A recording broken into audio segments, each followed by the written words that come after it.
भगवान देवादिदेव महादेव शिवोगढ़दानी त्रिकालदर्शी कैलाशी अविनाशी शंकर जिनकी कथा कर रही है,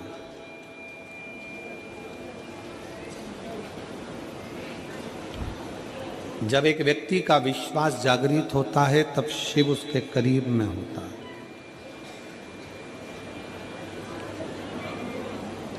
शिव नजदीक में हो। एक बार माता पार्वती जी भगवान शंकर के साथ में भ्रमण करती करती काशी प्रदेश पहुंची।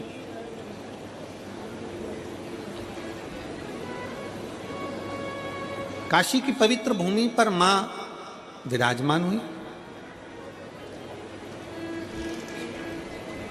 गंगा की धार को देखा,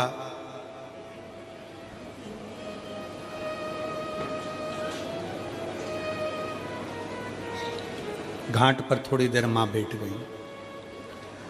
भगवान शंकर ओगढ़दानी भी काशी के उस गंगा मैया के घाट पर विराजमान हो गए।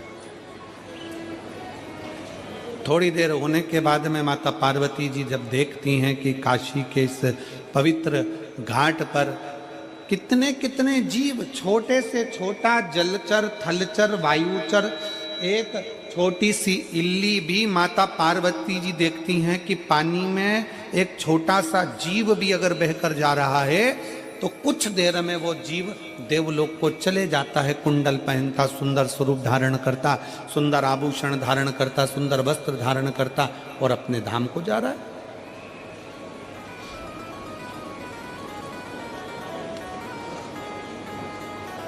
माता पार्वती जी थोड़ा आश्चर्य में पड़ गई कि मैं इतने सारे जगह पर होकर आई, सारे धामों में घूम कर आई, पूरी पृथ्वी पर भ्रमण करती हूँ, सब दूर घूमती हूँ, सब दूर जाती हूँ, पर जब से मैं काशी में आई हूँ और काशी के घाट पर बैठकर मैं जो दर्शन कर रही हूँ, ये गजब का दर्शन है कि कोई छोटी सी इल्ली है, छोटा सा जीव है, छोटा सा जलचर है, छोटा सा जीव काशी में तुरंत गिरा और देवलोक चले गए।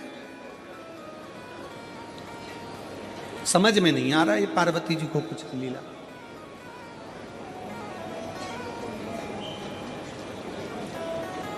भगवान शंकर पार्वती के स्वरूप को देखकर मुस्कुरा रहे। और हमने पहले भी कथा में एक बात कही, आज फिर कहते हैं, पत्नी के प्रश्न का उत्तर हमेशा पति को मुस्कुराकर देना चाहिए, तो घर में कभी क्लेश होगा ही नहीं।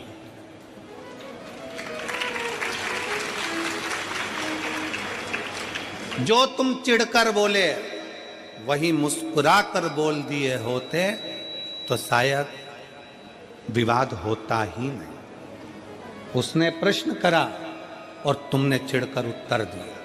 क्रोध में चिढ़कर उत्तर तो दोगे ना। मेरे जीजाओं, बिगर उत्तर दिए तुम सही से रह भी नहीं सकते। उत्तर तो तुम दोगे, पर इतना सा निवेदन है मेरे जीजाओं से कि अगर कोई प्रश्न जीजी ने करा है तो उसका उत्तर तो देना है। भले लेट दोगे, बाद में समझाओगे, लड़ाई होने के बाद नॉर्मल होकर उत्तर दोगे, कैसे भी दोगे, पर उत्तर तो तुम दोगे।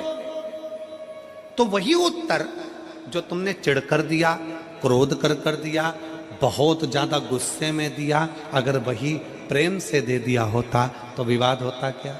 जम के तो बोलो जरा। प्रेम से बोलो, स्नेहवश उत्तर दीजिए।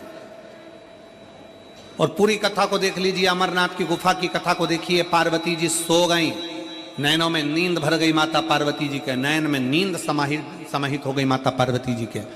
और बाद में शंकर भगवान बोलते हैं हर हर महादेव। जैसे ही भगवान शंकर ने हर हर महादेव कहा तो पार्वती जी की निंद्रा जाग गई। और निंद्रा जागते से ही पार्वती जी ने शंकर जी को देखा और पूछती हैं, क्यों महाराज, कथा पूरी हो गई क्या? शंकर भगवान को गुस्सा नहीं आया। शंकर जी मुस्कुरा कर पूछे, क्यों पार्वती, तू क्या सो रही थी जो तुझे इतना भान नहीं है कि कथा पूरी हो गई?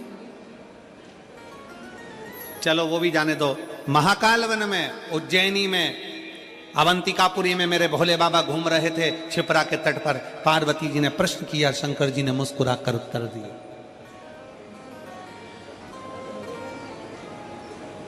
अगर एक अच्छा गृहस्थी, घर में रहने वाला एक पति पत्नी अगर सही तरीके से शंकर और पार्वती के जीवन को देख लेना तो कभी घर में लड़ाई ना हो। जितने प्रश्न होते थे, जितने प्रश्न हो, पार्वती जी बोलती, शिव जी खुश होकर उत्तर देते। कितना सुंदर है, कंठ में जहर, सिर पे गंगा, कि दुकान पर तुम्हारे कंठ में कितना भी जहर हो, फैक्ट्री पर तुम्हारे कंठ में कितना भी जहर हो, संसार में कितना भी तुम विष पी रहे हो, कितना भी लोग तुम्हें अपशब्द कर रहे हो, कितना भी ताना दे रहे हो, कितनी भी कठिनता की जिंदगी जी रहे हो, शिव महापुराण की कथा कहती है पर घर के अंदर आना तो सिर पे गंगा लेकर आना, अपने भेजे को ठंडा कर कर आना,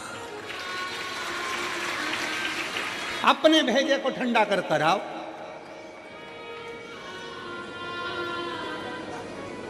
पर हम उल्टे हैं, घर में भेजा गरम और बाहर निकलते सी कूल कूल, एकदम ठंडे। तो फिर पत्नी को थोड़ा टेंशन तो होता है, तुम घर में इतना गुस्सा करते हो और बाहर तो तुम्हारी आवाज नहीं जी, हाँ काका जी, हाँ बुआ जी, हाँ फूफा जी, तो उसको तो चिंता लगेगी। फिर वो भी सोचती है कि कोई ना कोई बात जरूर है।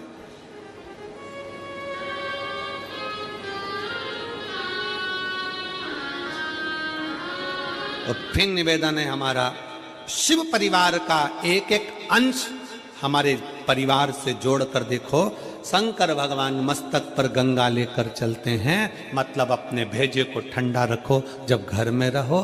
शंकर भगवान अपने पूरे परिवार के साथ दिखते हैं। बोलो, शंकर जी का फोटो देखना, शिव जी के इधर गणेश जी हैं, कार्तिकेय जी हैं, सुख सुंदरी है, पार्वती जी हैं। शिव महापुराण की कथा कहती है घर में जितनी देर रहो अपने बच्चों के साथ थोड़ी हंस बोल कर जिंदगी निकालो, बुढ़ापा आएगा तो ये बच्चे करीब में दिखेंगे। जो अपने बच्चों को बाल्यावस्था में भी दूर कर देता है, जो अपने बच्चों को दूर दूर रखता है, वो बच्चे फिर बुढ़ापे में नजदीक में नहीं आते, वो दूर रहना ही पसंद करते हैं और तुम्हें वृद्धाश्रम में भेज देते हैं। नजदीक लेकर आओ। हम बच्चों के नजदीक कब आते हैं? जब उसको डांटना होता है। पिताजी अपना फर्ज अदा करते हैं। ऐसा दुआना, ऐसा चनकटा दिया नहीं तो मुंडा इधर का उधर हो जाएगा। क्यों रे, तू वहां घूम रहा था? पिताजी जब बच्चे से बोलते हैं तब धड़धड़ा कर बोलते हैं। कभी कभी बच्चे को डांटने की जगह डांटो, पर कभी कभी रोज प्रतिदिन एक समय ऐसा निकालो कि अपने बच्चों के साथ सोफे पर पलंग पर बैठकर अलमस्ती के साथ में उन बच्चों के साथ खूब आनंद के साथ बातें करते हुए उसके अंदर के भय को निकालो। बेटा अपने दोस्तों को अपनी बात कह देता है, बेटा अपनी मम्मी को अपनी बात कह देता है, बेटा अपनी बहन को अपनी बात कह देता है, बेटा अपने मित्रों को कह देता है, अपनी मौसी के बुआ के लड़के को कह देता है, पर बेटा अपने बाप से नहीं कह पाता। क्यों? क्योंकि बाप ने इतना भय उत्पन्न कर रखा है।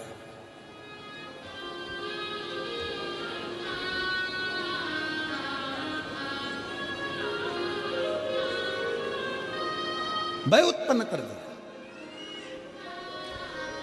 कुछ समय निकालिए बच्चों के साथ में रहकर अलमस्त जीवन जीने के लिए। भगवान शंकर की कथा कहती है गणेश जी उनकी गोदी में है, पार्वती कार्तिकेय उनकी गोदी में है, सांप उनके गले में है, गंगा उनके मस्तक पर है, पार्वती जी नजदीक में है, और चेहरे की स्माइल, मेरे शंकर भगवान के चेहरे की प्रसन्नता देखना कि कितनी प्रसन्नता। परंतु यहाँ उल्टा है, परिवार वाले अगर साथ में होते हैं तो पति की स्माइल खत्म हो जाती है, स्माइल समाप्त। मेरे शंकर भगवान परिवार के साथ है तो पूर्ण स्माइल के साथ, पूरी प्रसन्नता के साथ है। मेरा शिव का परिवार कहता है जब अपने अपनों के साथ बैठो तो स्माइल चेहरे पर होना चाहिए। अकड़, तुम्हारा अहम, तुम किसी भी कंपनी के मालिक हो, तुम किसी भी कुर्सी के मालिक हो, तुम्हारी कितनी भी प्रतिष्ठा हो, तुम कितने भी अधिकारी हो, उसको कोने में पटको, बच्चों के साथ एंजॉय का जीवन जियो। हो गए अपनी जगह के, एक समय ऐसा आता है कि वो कुर्सी से नीचे उतरते हो, कलेक्टर की कुर्सी से नीचे उतरोगे, एसपी की कुर्सी से नीचे उतरोगे, अधिकारी की कुर्सी से नीचे उतरोगे, पद की कुर्सी से नीचे उतरोगे, मंत्री संतरी कलंतरी की कुर्सी से नीचे उतरोगे। उस समय पर जब नीचे उतरोगे, उस समय पर जिसको तुमने स्माइल दी है, प्रेम से बात करी है, वो तुम्हारे करीब में आएगा। अकड़ में रहोगे तो कोई तुम्हारे नजदीक में नहीं आएगा, दूर हटते चले जाएंगे। स्नेह दीजिए, प्रेम।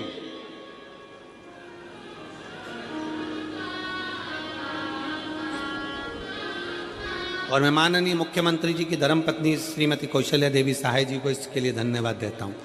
आपका स्नेह, आपकी वात्सल्यता, आपकी शुभ भक्ति जो 4 साल पहले थी, वो 4 साल बाद भी आज भी आप जमीन पर जो बैठकर कथा सुन रहे हो, आपकी शुभ भक्ति वही की वही है।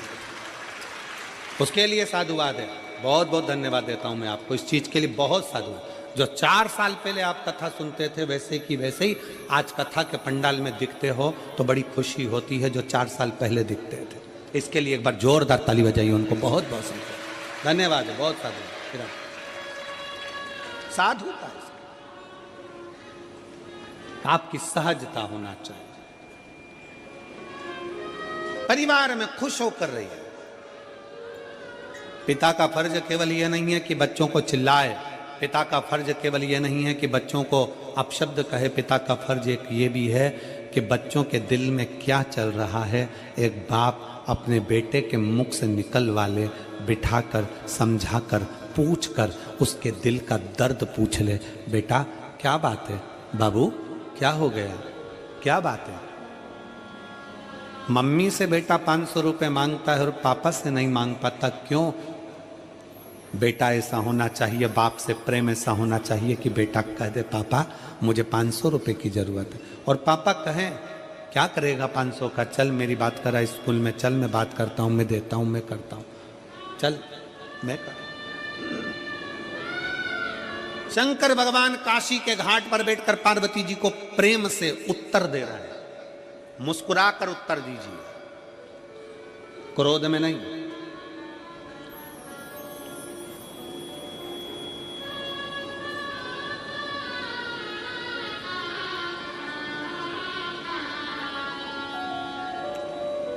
ठंड चल रही है, लोग दूध की मलाई चेहरे पे लगाते हैं। हमने कहा क्यों लगाते हो, कि फटेगा नहीं।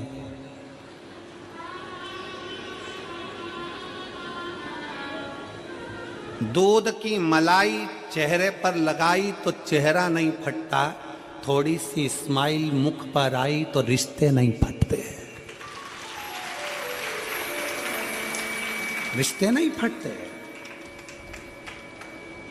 चेहरे पर अगर मलाई लगाते हो तो चेहरा नहीं फटता है, तो चेहरे पर स्माइल रहेगी तो संबंध, रिश्ते नहीं फटेंगे, जुड़कर चलेंगे।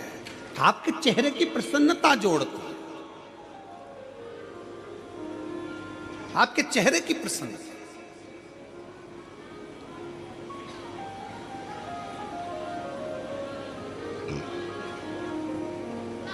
खुश होकर पार्वती जी भगवान शंकर को प्रश्न कर रहे हैं।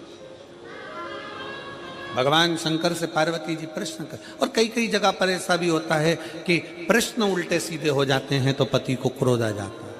प्रश्न उल्टे सीधे, तो मेरी जीजियों से भी निवेदन है मेरी जीजियों जगदम्बाओं, है मेरी मां अम्बे, मेरी जीजियों, निवेदन है तुम्हारे प्रश्न हो, मना नहीं, पर वो प्रश्न तुम्हारे चिढ़कर या शंका में प्रश्न नहीं होना चाहिए।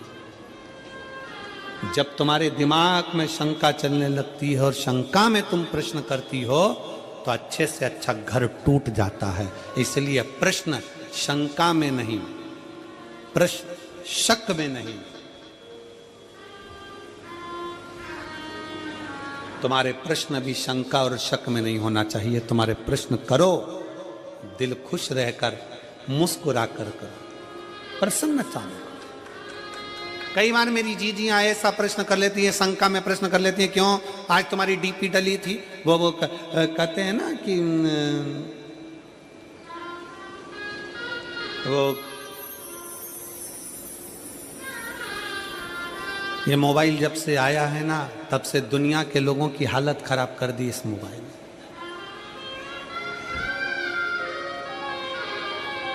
पहले के समय में तो पंडित लोग भी पंचांग में तिथि और तारीख देखते थे। आज के जमाने में तो पंडित भी मोबाइल में ही तिथि तारीख देख लेते हैं और पूरा संकल्प बोल देते हैं।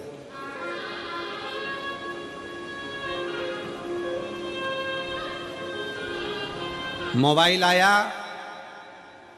पंचांग गया। पहले लोग छोटा सा रेडियो रखते थे कान में सुनने के लिए। बोलो तुम्हारे पास भी होगा इतना छोटा सा, उसमें कैसेट लगा सुनते रहो। था कि नहीं था? अब मोबाइल आया, तब से किसी के पास रेडियो देखा? मोबाइल आया, पंचांग गया, मोबाइल आया, रेडियो गया। पहले लोग छोटा सा कैमरा रखते थे, इतना बड़ा कैमरा, जहां कहीं घूमने जाते थे कैमरे से फोटो खींचते थे। जब से मोबाइल आया, किसी को कैमरा देखा?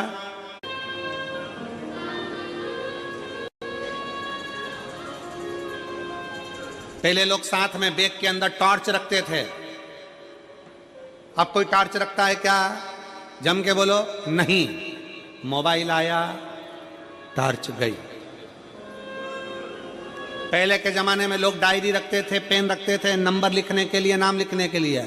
जब से मोबाइल आया, डायरी गई।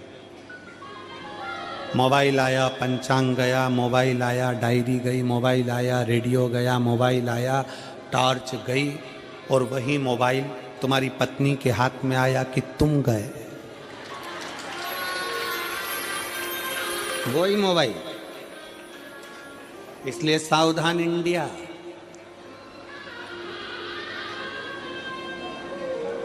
थोड़ा सावधान रहिए, थोड़ी सावधान। मुस्कुराकर उत्तर दो। पति से निवेदन है वो अपनी पत्नी को मुस्कुराकर उत्तर दे, और पत्नियों से निवेदन है मुस्कुराकर अपने पति से प्रश्न करे। प्रश्न करने की भी तरीका होता है। मेरी जीजियों से निवेदन है, कभी भी